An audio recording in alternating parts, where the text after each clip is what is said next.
Yo, what's up G's? Assalamualaikum. Kita kembali lagi. Hari ni aku nak react satu podcast ni tau. Aku rasa ramai yang tahu aku, Joe Rogan Podcast. Dalam podcast ni depa suka sembang tentang benda-benda yang menarik tau. At least bagi aku lah menarik lah. So hari ni kita react sama-sama lah. Mungkin konspirasi, sejarah, tapi benda yang menarik lah. Aku tak tahu lah dengar ke tak, tapi hujan lebat gila kat luar. Sorry lah kalau audio terganggu sikit lah. Tapi sebelum tu jangan lupa like, share, subscribe, tekan notification button. So let's get it, gang. Have you ever been to Teori Konspirasi? This guy whose nickname was Gorilla giving us this wonderful tour. And he goes, wait right here. And we're in this giant square and he runs down this dirt. Ni aku tak tahu apa nama dia, tapi bentuk piramid ni lah. Dia macam dalam cerita dulu, best tu. Apokalips lah. Cerita tentang orang asli ke apa tah yang kena tangkap apa. Oh, cerita tu rancak gila. Dia punya konsep pembangunan dalam cerita tu dengan sini lebih kurang lah. Dia macam Aztec gitu kan. Around about 150 feet away, 200 feet away, and he goes, can you hear me? And it was like, oh my god, I could hear him. Siap-siap, dia duk cerita apa dah, aku balik lah. Have you ever been to Teori Konspirasi? This guy whose nickname was Gorilla giving us this wonderful tour. And he goes, wait right here. And we're in this giant square and he runs down this dirt mound about 150 feet away, 200 feet away, and he goes, can you hear me? And it was like, oh my god, I could hear him. He goes, this square was built with these mounds here to be able to speak at this voice to 250,000 people. Whoa. And I was like, what? That means these acoustics are so perfect. Like, how do you discover that? Yeah, how many thousands of years did it take before they figured out how to construct something? Yeah, where someone on their deathbed is like, wait, one last thing about acoustics. Kira zaman Aztec tu dah wujud lah producer. Dia dah tahu dah selok belok sound lah. Dia dah tahu nak buat satu tempat yang kekedapan dia tu power lah. Tengok lah, kalau kita lah nak bagi suatu ruang tu kedap, kita mesti buat bilik ni lah. Buat tertutup, lepas tu bubuh lah apa-apa yang perlu lah. Ni tempat terbuka, memang terbuka gila. Ada dua orang, seorang pergi sana, jarak dalam 200 kaki, dia bisik. Tapi yang seorang lagi ni dengar clear. Tu lah macam yang aku kata dalam video lepas-lepas lah. Aku rasa sebelum ni lah, ancient time lah, zaman kuno lah, zaman purba, zaman dulu lah, memang dah maju lah. Manusia masa tu lah, aku rasa memang dah ada ilmu tentang macam-macam lah. Tengok benda ni macam ilmu muzik juga nak buat tempat tu bagi dengar jauh. Kalau fikir balik dulu, rasa macam tak logik tu. Mereka terfikir bab ni apa nama tempat ni? Teotihuacan. Basically tempat ni dibina dengan kadar akustik level yang power lah. Kira duduk jauh pun dengar, tak payah pakai speaker, mikrofon. So mereka fikir cara lain, dapat. Macam tak logik tu. Siapa nama producer tu? Next. The other thing is, that's near where these shaman lived. The shaman had quarters, like an area of this place. And there's these things, and I said, what are these? And they said, they're reflection ponds. I said, oh, like for reflecting. And he goes, no, for reflecting. And I'd never considered that you don't look at the stars by going, but that really, you look down and you mark. So in 7 years, when it comes around again, you're like, oh, pattern. Right. Oh, that's crazy. So they had ponds just to look at the reflection of the stars and map them out. Yeah, the shaman did. That was like in their neighborhood. The way you were a shaman is if you had a birthmark on your head when you were born, they immediately were like, 2 boards, rope, and just put 2 boards and roped you and began a lifetime of like, so you're a shaman. Which if you had a lifetime of that, you'd be like, hi, shaman. Hey, shaman. So it's like being born a royal, even more weird. Mungkin siapa-siapa yang ada tanda lahir dekat muka mereka rasa macam memang dah ditakdirkan untuk jadi syaman lah. Asal ada tanda lahir kat muka, cita-cita besar-besar wajib syaman.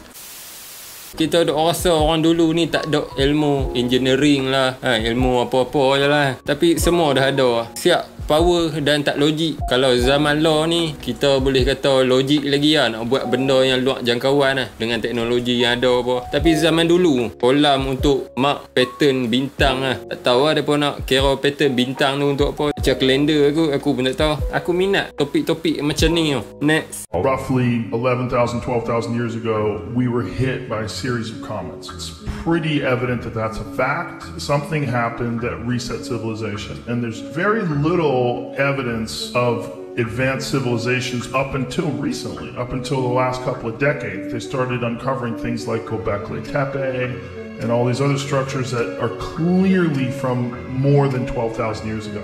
And they're really complex, they're really large with enormous stones. And it's sort of caused people to rethink the history of the Earth and the history of human civilizations. What I am certain is that humans were doing spectacular things and a cataclysmic event happened called the Younger Dryas and reset something for somebody. Tu lah kalau tengok ukiran-ukiran pembangunan dulu-dulu lah. Detail tu. Kira memang dah wujud lah orang yang berseni zaman tu lah. Tak kira zaman Fir'aun ke, zaman Aztec ni ke. Aku tak tahu lah, mungkin mereka satu zaman tak tahu nak kata lah. Tak ada nak gaji lah pula. Lepas tu konon-kononnya ada apa, zaman Atlantis, zaman Lumeria. Katanya lo ni dah jumpa barang-barang zaman dulu lah. Yang beribu-ribu tahun. Yang boleh dikatakan dulu dah ada bandar yang advance. Bandar yang maju yang sempat dirakam dengan kamera lah, mungkin 1800 lah, 1700 kot. Takat tu lah kita boleh nampak bukti lah. Masa tu mungkin dah reset dah, manusia baru nak bangkit balik sampai ke hari ni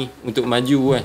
Sebelum-sebelum ni yang tak ada dalam video, cuma ada dalam buku, ada orang tulis. Benar-benar macam tu lah. Kalau tak percaya pun masalah dia memang ada perjumpaan-perjumpaan artifak lama lah. Tu lah agak pelik lah. Tapi aku rasa macam betul lah, zaman dulu memang pernah maju. Lepas tu sesuatu terjadi lah, banjir besar ke, reset balik satu dunia lah. Ni yang kali ni nak reset masa Dajjal keluar lah. Kan katanya perang akhir zaman ni pakai anak panah naik kuda, memang kembali zaman awal lah. Mungkin lah siapa yang dan hidup lepas perang dengan Dajjal ni lah, mungkin dia dah merasa aku kalau ada panjang umur lah, zaman nak maju balik lah, orang nak kayuh balik. Tak tahu lah, ni sembang kosong lah. Next. This year, I went into Songdung, which is the world's largest cave. You can fit New York City skyscrapers inside of it. It's so big. Oh. It has its own weather system. What? Yeah, as a person standing on top of that little pyre. Oh And, my god. For Oh scale. my god. Yeah. That's insane. It's insane. More people have summited Everest than have been through that cave. Where is this? So it's in the Annamite mountain range between Vietnam and Laos. That was only discovered in 1995. It's this massive opening, 6 miles of underground cave. You know, you don't see daylight for 2 days. 6 miles. And like, look at the size of it. Those are little tents. Oh. People. Oh, those are tents. There's full lake systems in there. That's inside the cave. Yeah. Gila, gua yang kalau kita masuk nak lintas gua tu makan masa 2 hari. Dia kata apa? 6 batu. That was only discovered in 1995. It's this massive opening, 6 miles of underground cave. 6 batu lebih kurang 9 km lebih lah. Bayangkan gua 9 km lebih. Kalau kita masuk berjalan dalam tu, dia kata lah, takkan nampak cahaya selama 2 hari lah kalau berjalan. Kalau jalan kat highway senang lah kan, takkan sampai 2 hari. Mungkin jalan gua tu susah lah. So maksud dia tak jumpa cahaya sampai 2 hari lah. Kalau kita nak masuk daripada pintu ni, tembus pihana lah. Besar lah. Dia kata boleh masukkan apa, Empire State Building lah, bangunan lah kira. Celui masuk dalam tu. Aku tak pernah tahu pun sebenarnya. Macam best kan, macam boleh pi lah. Tapi tu lah, dekat dengan Vietnam, dengan Laos pula lah. Next. You take a 4.58 and elephant gun, Okay. put it on your shoulder, That and helps. walking safari. God damn, man. Only during the day, right? Obviously. Yeah, cannot move at night. And what do you do when you're confronted? I mean, I've had some pretty close calls. My wife Jess, who's here with me, I saved her from a hippo. Oh! Yeah, we've had some pretty close calls. One of the scariest pictures I ever saw was this guy, this African guy running down the street and a hippo's chasing him. That's Oh, the yeah. picture. Look at that. That's it. That's the one. What in the fuck? How fast is that big bastard run? Definitely, at top speed, definitely faster than a human. But Fuck that. 20 19 miles an 19, hour. yeah. Yeah, what does a person run? Top speed for sprinters around 21, 22 maybe. Oh, that's also a sprinter. Yeah, right. right. Stand a sprinter. Not a doughy white guy like us. Fuck.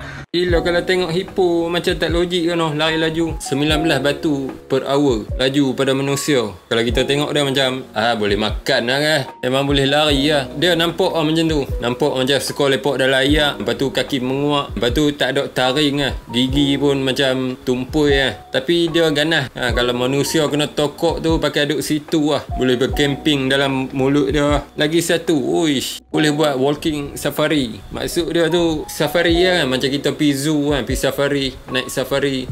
Tapi hak ni memang betul-betul hang masuk hutan, duduk sekali dengan binatang-binatang yang ada kat situ. Tak ada pagar, tak ada apa. Dia punya security dia ni lah, senapang tu lah. Mungkin kena sign kontrak aku nak masuk tu. Dan aku rasa dalam kontrak tu dia akan tulis kami tak tanggung lah.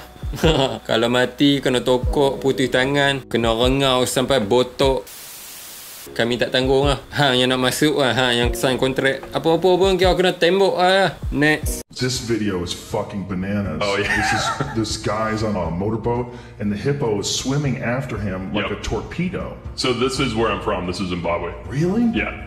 So is this common that they swim that fast? They can move. I mean, Look at that. this is uncommon to have one chase the boat and come that close. But Fucking big it is, man. Joe, they are the scariest animals on Earth. Like interacting with a hippopotamus, they're so erratic, they're so unpredictable. How fast does that big bastard run? I don't know. You'd have to look up the exact speed. 19 miles an hour. 19. Yeah. Jesus Christ. Tengok dia banyak kali menguap. Hippo ni memang, kaki menguap mah. Mengantuk sedia tapi laju. Berenang dalam air pun nampak dia punya kelajuan tu. Dia punya wave tu. Dahsyat aku tangi nak belah sekok. Pergi rumah kawan, belah apa? Kucing, monyet, main rumah aku. Aku belah hippo. Relax lah. Menguap. Next. If you go to the country, go camping, you fucking freak out. You're like, wow. You see the stars, like, this is fucking nuts, man. You can see them all. We decided to shut off the greatest art the world has ever known because we want to be able to see better at night through light pollution. It makes you think, like, oh, our ancestors saw this fucking freaky shit all the time. Every night people were humbled and reminded of the majesty of the universe when they looked up and saw the infinite skies on a clear night. Yeah. And you could literally see the whole Milky Way. You could see the whole thing. We forget about it all the time. It's one of the most important things about our existence here, is that we're a part of the universe. It changes how you feel about life. And it doesn't get brought up, and one of the reasons is because we don't see it. Lagi satu benda yang aku tertanya-tanya yang Joe Rogan sebut tadi, Milky Way. Kan Milky Way tu kalau tak tahu boleh search Google lah. Dia macam bintang-bintang yang komplit lah kau. Berlambuk kat atas tu nampak semua lah. Dengan ada color-color lah. Color hijau, purple. Aku pernah rasa macam Milky Way ni tak wujud lah. Sebab aku tak pernah nampak lah. Tapi bila aku kaji balik itu, aku rasa macam betul ada lah. Cuma nak nampak tu mungkin ada hari dia aku tangin lah aku nak tengok. Tak tahu lah aku Malaysia pernah jadi Milky Way tu orang yang selalu pergi camping selalu masuk hutan pun mungkin dia akan perasan aku ni kita tengah malam masuk bilik tidur nak tengok Milky Way ke no. Next. If there is one day the ability to create a simulation that it would be indiscernible from reality itself.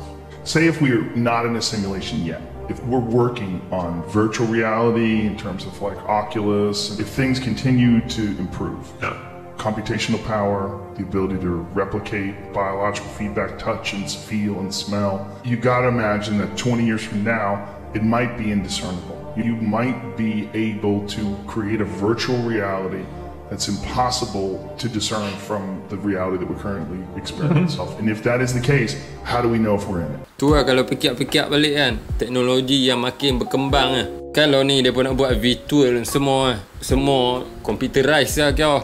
Satu hari nanti mesti punya ada kononnya buat untuk orang yang tak puas hati dengan real life dia tak bahagia ke. Dia pun akan buat satu software ke, satu dunia virtual dunia maya. Budak yang tak best dengan real life tadi tu hari-hari hidup dalam dunia maya tu mungkin boleh jadi kan orang yang duk buat teknologi ni, maaf cakap tapi bukan orang baik-baik semua buat teknologi kononnya untuk kegunaan manusia, kegunaan orang awam, tapi sebenarnya ada niat lain. Kebanyakannya macam tu mungkin zaman dulu maju ada zaman yang maju kakao, tapi aku rasa zaman law ni maju dia tu ke arah lain sikit maju cara lain dulu maju cara lain mungkin Next. I had a wonderful interview with Stuart Brand. He had this profound insight during a psychedelic trip on the roof of his house, and he saw the curvature of the Earth in a way he hadn't before. And he said, if we had a picture of the Earth from space and we could see it as this round spaceship,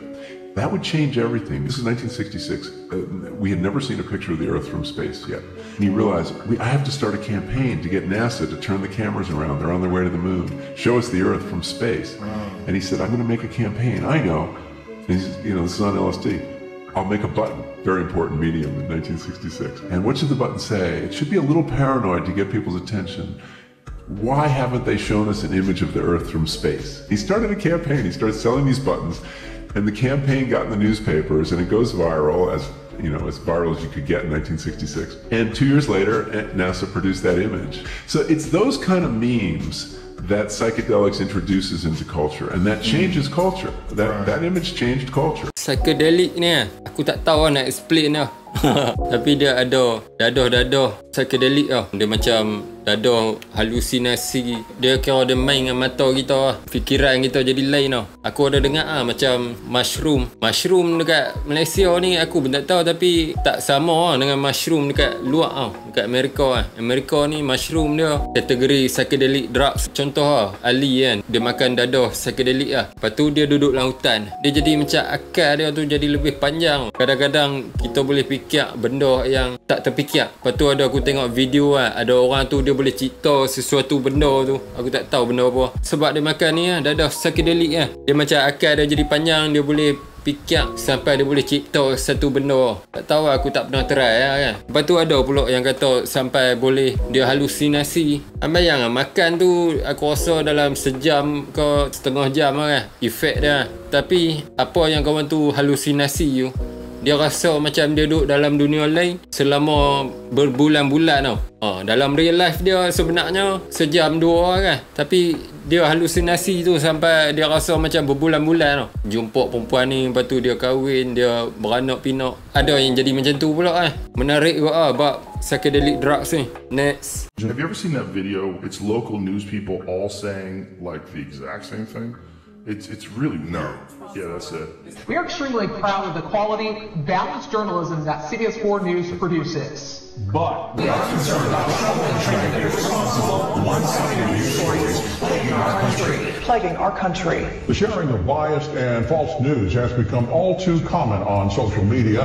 More alarming, some media outlets publish these same fake stories without checking facts first. The sharing of biased and False news has become all too common on social media. More alarming, some media outlets facts first. Unfortunately, some members of the media use their platforms to push their own personal. This is fucking scary. Yeah. This is the scariest. Well, that's propaganda. Yang ni yang aku cakap dalam video lepas tu dia pun susun banyak berita dekat Amerika Rupanya semua berita tu sampaikan mesej yang sama. Basically ada seorang kepala yang tulis mesej ni gila. Waktu dia susun makin banyak tu nampak macam depa ni puppet macam patung gila depa ni. Orang kawal betul-betul ni yang media yang sebenar media Amerika. Ui, memang gelap gila banyak dark side Siapa orang yang paling atas sekali law ni? Orang yang bangun tidur. Hari ni aku nak tulis ni Lepas tu dia hantar dalam WhatsApp group berita. Hari ni apa baca benda ni? Semua baca malam tu. Siapa dia? Next. The greatest theory of all time is Terence McKenna's stoned ape theory. That's how people became people. That we were primates and we stumbled upon mushrooms. We started eating them. Right. And when they ate them, they realized it makes them see better. And it also makes you horny. It makes you it produces synesthesia. It helps cultivate language. Psychedelic drugs actually help neurons in the brain sprout new dendrites, which look like branches on a tree, to increase communication between cells. The way psilocybin interacts with the brain is really perfectly aligned with something that would make the brain grow if primates just kept eating it and evolved into what we are now. What we might be a combination of like animal and mushroom. Aku paling meluat teori ni. Manusia berasal daripada beruk. Esok aku nak buat keluar teori baru manusia berasal daripada oyen. Tapi tu macam aku cakap tadi psychedelic drugs tu tak tahu tapi banyak video yang aku tengok macam tu dia macam ada kegunaan dia. Lepas tu dekat Amerika dia tak ada lah haram sangat Depa ni duk kena dekat podcast duk buat konten tentang psychedelic drugs. Ataupun mungkin dia dah legal sekali dengan ganja tak silap aku dia macam susu dia menggabungkan protein A dan juga malkulus B. Otak boleh berkembang. Next. You know flat earthers look down on hollow earthers? Hollow Earth theory. It's a fun theory. It's my favorite theory. No, but any theory like that, I feel like if you want to make an hour documentary on flat Earth, you should be able to make an hour documentary on flat Earth. It's funny. I want to see how they disprove all the satellite imagery, why they think everybody's coordinating and lying at the same time. All these scientists that have been studying these things for generations, they're the only ones that actually know that we're living inside some firmament, and there's a giant dome, and there's lights in the sky. Aku tak tahu pula hollow earth tu macam mana. Aku tak tengok lagi abang tu. Tapi flat earth macam semua tahu kan. Flat earth ni kira macam depa percaya yang dunia lo ni reality lo ni satu pembohongan lah. Sebenarnya dunia bukan globe flat. Macam kita macam duduk dalam satu tanah yang lapang dikelilingi dengan cube ice macam dinding lah. Tu saja tak apa. Mereka ada lah kajian-kajian cara mereka kan, tahap mereka. Lepas tu dibawa makin jauh sampailah jumpa peta lah. Kononnya peta dunia yang sebenar. Rahsia lah konon. Peta Terra Infinita. Nama dia lah. Terra Infinita Map. Kononnya peta dunia yang sebenar lah, yang diselindung oleh Illuminati ke apa-apa kan. Dalam peta tu dia ada lah. Dia macam flat earth juga, cuma dia lagi luas. Dia punya palatau tu lagi luas. Macam peta dunia yang kita tengok kan. Keliling peta dunia tu ada dinding. Sebenarnya di luar dinding tu ada lagi kontinen ataupun tanah yang dikelilingi dengan dinding juga. Lepas tu ada lagi, dia macam pulau lah. Tapi masing-masing ada dinding kat keliling lah. Kalau tengok bak Terra Infinita ni ada lah nama-nama yang pelik-pelik sikit lah. Ada Atlantis, ada Brahma, lepas tu apa Hydra. Nama pelik-pelik lah. Nama macam tempat Thor kan. Thor dengan Loki lah. Nama lebih kurang macam tu lah semua. Aku tak tahu lah siapa yang kaji, macam mana mereka tahu. Boleh search lah. Tak pun nanti kita react lah tentang Terra Infinita Map ni lah. Lepas tu ada lagi lah tajuk-tajuk yang aku tangi nak react sekali dengan apa lah. Lemuria, Atlantis. Mereka ni macam kontinen yang hilang. Atlantis orang kata tenggelam lah. Atlantis dengan Lemuria ni kira mereka kata satu peradaban manusia yang maju kau-kau lah, tapi hilang. So aku rasa tak tu aku. Jangan lupa like, share, subscribe, tekan notification button. Tak ada apa-apa dah aku. Gerak lu.